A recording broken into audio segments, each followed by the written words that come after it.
Everybody, welcome back to the channel. We're here to review the first season of Cobra Kai. Fight!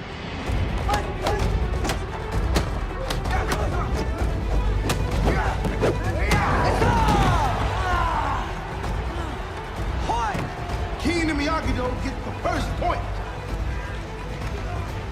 1 point. Got it. Remember the pitching machine. Don't get in. Ready? And fight! So we're gonna jump right in. I know you just finished the season. I finished a little while ago. So what are your thoughts? What'd you think? Man, I got to tell you, it was worth the wait. It was one of those things where... Hold on. I need to let the good people of YouTube know. I tried to get him to watch this, to watch the Cobra Kai for like at least a year. At least he didn't want anything to do with it. So on didn't want anything to do with it. So I need you to own that first. I will own that. Okay. I will own up to it. Okay. You caught me.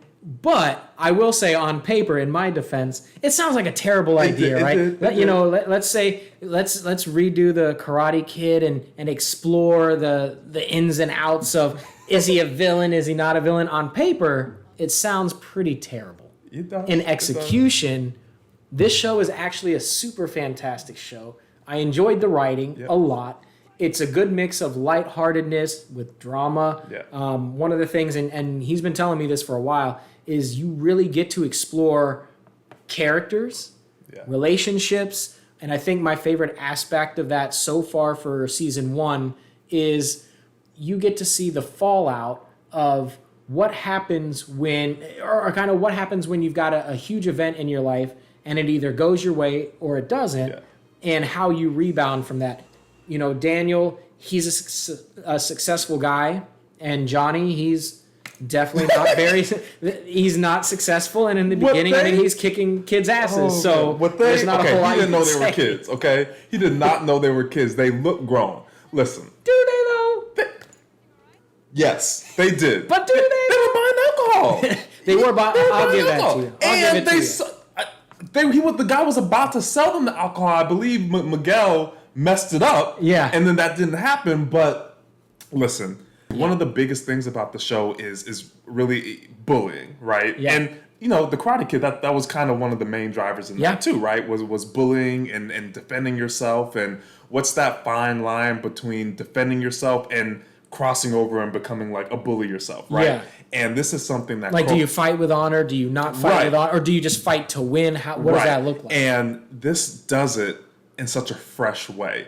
And I don't know how the show did it, but it made me care about these teenagers. Yeah. I was invested in them. And I usually, personally, I don't watch a lot of shows that revolve around teens. It's more drama, it's more action, it's more adult. Yeah. But for this, and I think that's what kept me from watching it for so long, was like, I don't know, is it another teen drama? And then you throw in Johnny and Daniel, and it's like, I don't know. On paper, it sounds like a show that for me wouldn't work for me. So let's break it down a little bit. So essentially the show follows Johnny, like you kind of mentioned, after the fallout of losing the fight to Daniel LaRusso, right? In the tournament. You know, 30 years ago. Right. And now he is matched with someone who is very much in Daniel's position, Miguel, right? Miguel is I believe he's new to the neighborhood.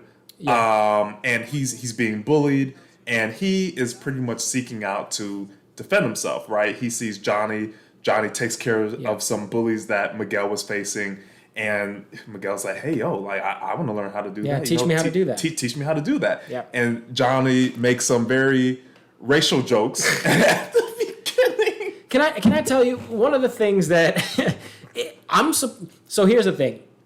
I'm surprised that they get away with some of the things that they get away with right now. Yes. Like if this were the 80s, nobody would bat an eye. Yes. But the stuff that they say Johnny and get is away very with, insensitive. Yeah, he's very insensitive, but you know, for some reason, the jokes just work. And I think that, and the cool thing is, I think that's half the point, is that everybody around him is kind of woke, right? It's modern times. Right. And he's the outcast. He's so far stuck in the 80s. I mean, every time he uses the term hot babe is over the top funny to me, because nobody refers to another person as a hot babe anymore. It's been 30 years since anybody's used the term hot babe and sounded cool. He doesn't know what Facebook is. He doesn't own a computer. Kids from my dojo told me to get an apple. You sold me a lemon. Piece of shit won't even turn on. First of all, it's a Dell, and it's not broken. Have you tried pressing the power button? Yeah, of course, I'm not an idiot.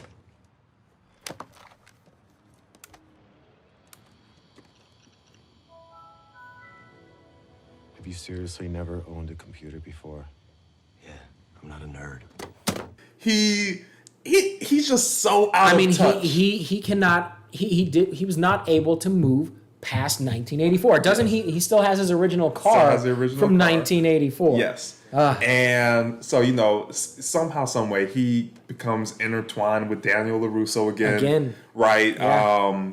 Daniel LaRusso's daughter kind of is with some girls that do a hit and run on Johnny, and turns out that Johnny's car gets towed to Daniel's dealership. And I love the way, one of the things that I love about the whole season is how they weave in the conflict and the relations between everybody, the dynamic of, you've got one person teaching the other person's son. Yeah. You've got that person teaching the boyfriend of Daniel's daughter. I mean, the way that they intertwine this conflict, it sounds like, again, on paper, it could be overly dramatic, maybe melodramatic. Yeah. It's done in a supernatural way that you're just like, you know what? I bought it. I believe it. Yeah. I think these characters have this conflict. It's realistic. And I think these characters would react to the way the drama that they have in their lives. I think it's pretty realistic. My favorite thing about season 1 is how Johnny's world and Daniel's world kind of they flip. Right? Yeah. Johnny starts to become the good guy. You start to eventually root for him, right? He starts to eventually, become more sensitive and realize that, dang, what they were doing with Cobra Kai, Kreese, it wasn't right. Yeah. And Daniel is starting to kind of become a lot more like I'm going to say it. Danny, he's kind of a dick sometimes. So here's the thing. I mean, he's successful. Right. He's got, the happy family and everything. And yes, in some ways he's moved past. Right.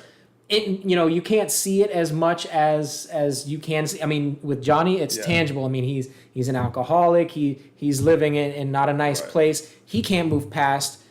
Daniel has moved past on the outside, but he's still that same kid on the inside. And each of them believe that they were right in 1984. The thing that this show really makes you think about is no matter if you were on the wrong side or the right side of being bullied, right? No matter if you were the aggressor or the person that was taking the bulk of the punishment. A lot of times, like Daniel, when you really think about what was his motivation for trying to become so successful, right? It's his motivation is so that he can be better than people like Johnny. Yeah. Right? Typically how you never forget about the person who made you go through a traumatic experience as a kid, right? Yeah. I still remember people who did me wrong when I was in middle school or high school, right? And so, Johnny can't let go in a sense, but neither can Daniel, right? Because Johnny's trying to do better for himself and he's trying to, become successful like Daniel, and Daniel's sitting back like, whoa, no. This person who used to do this to me cannot become more successful than me. Yeah. I have to one-up him. And it just becomes this natural competition. And man, I think my favorite part, and I think I talked to you about this, probably my favorite thing about this season is Eli. And so for some of you who may not know, Eli is, one of Miguel's friends, someone that was, being bullied a lot. He had a facial deformity, so a lot of people really, really went after him about that, made him feel really bad about that. And, after Johnny eventually comes around to, deciding to train Miguel and kind of, open up his own gym, Eli comes around. Yeah. And Johnny makes him unleashes on him like he unleashes on everyone. And again, it's one of those things where you go back and forth and you're like, man, Johnny's an asshole. And then you say, well, no, Johnny, he's actually trying to make him stronger. And then in the next sentence you're like, no, he's actually just an asshole. And it literally goes back and forth the entire season. It does. Am I liking this guy or am I hating this guy? He's trying to help, but then he's calling out your facial deformity. He's trying to get better. He's trying and it's to hard. do better, It's hard. He's trying. So Eli, after Johnny just dogs him out all the way, he leaves the gym It looks like he's in tears. Yeah. And probably, I was honestly thinking he'd probably never come back. And he comes back as Hawk. Yeah. As something, and what I believe Johnny even said this, like, badass. Yeah. And blue mohawk. He's got a tattoo on his back. I was like, all right, Eli, what are you doing? But Eli's a badass now. It was great. Yeah. It was great. It was great. I loved every second of it. The thing I love the most is it shows you, because, you know, Eli eventually becomes a bully, right? A lot of the Cobra Kai kids, right? By the end of the season, there's some things where I'm just like, man, y'all went down the wrong path. I hope you can find a way to do that in the future seasons to just turn back around. But that's the thing that I love so much about it is what you saw is that's really how bullies are made, right? Like, typically, bullies are people that they go through traumatic things in their lives. Yeah. And finally, right, they say, you know what, enough's enough. And they take that out on other people. Yeah. Right. And what's been awesome about that is the fact that Johnny's been able to see firsthand how a bully is created, because he's got to come to terms with things by the end of the season where he feels responsible for some of these bully tendencies. He just wanted them to be tough. Right. I found his weakness, Sensei. It's his shoulder. Look, I know we want to win, but it's got to be the right way. We don't have to fight dirty. Dirty? There's nothing dirty about winning, Sensei. You taught me that. Don't worry. I got this. No mercy. I'm intrigued to see where it goes for season 2, because I did not expect things to go that they went with certain characters. And the way that I empathize or no longer empathize with certain characters, I'm like, wow, that's a sign of good storytelling. It keeps me on my toes. Yeah. So that was, our review of season 1 of Cobra Kai. We loved it. We think you all will love it. If you've watched it already, which you should have if you're watching this video, tell us in the comments what you guys think of season 1. Yep. And that's it for us. Thanks, everybody, and until next time.